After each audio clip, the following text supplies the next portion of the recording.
തന്റെ വീടിനകത്തിരുന്ന അവസാനത്തെ ദിർഹവും ബോധം വന്നപ്പോ നബിതങ്ങൾ പറഞ്ഞു, ആയിഷ ഇന്ന സ്ഥലത്ത് കുറച്ചു ദിർഹം ഇരിക്കുന്നുണ്ട്, എടുത്തുകൊണ്ട് ഓടിവാ ആയിഷ.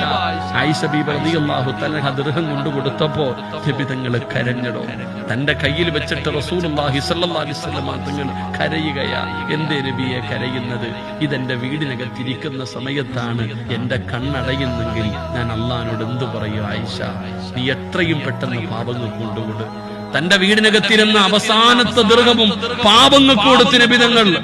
ആ നബിതങ്ങളാണ് പിറ്റേ ദിവസം അസ്റായിൽ എന്ന് പറയുന്ന മലക്ക് വന്നിട്ട് റൂഹ് പിടിക്കുമ്പോ അള്ളാന്റെ റസൂൽ സല്ലല്ലാഹു അലൈഹി വസല്ലം തങ്ങൾ കരഞ്ഞുകൊണ്ട് ചോദിക്കുന്നു, അസ്റായിലെ ഒന്ന് പതുക്കെ പിടിക്കൂ അസ്റായിലെ, എനിക്ക് വേദനിക്കുന്നു അസ്റായിലെ, എനിക്ക് താങ്ങാൻ പറ്റുന്നില്ല അസ്റായിലെ, ഒന്ന് പതുക്കെ പിടിക്കുവോ?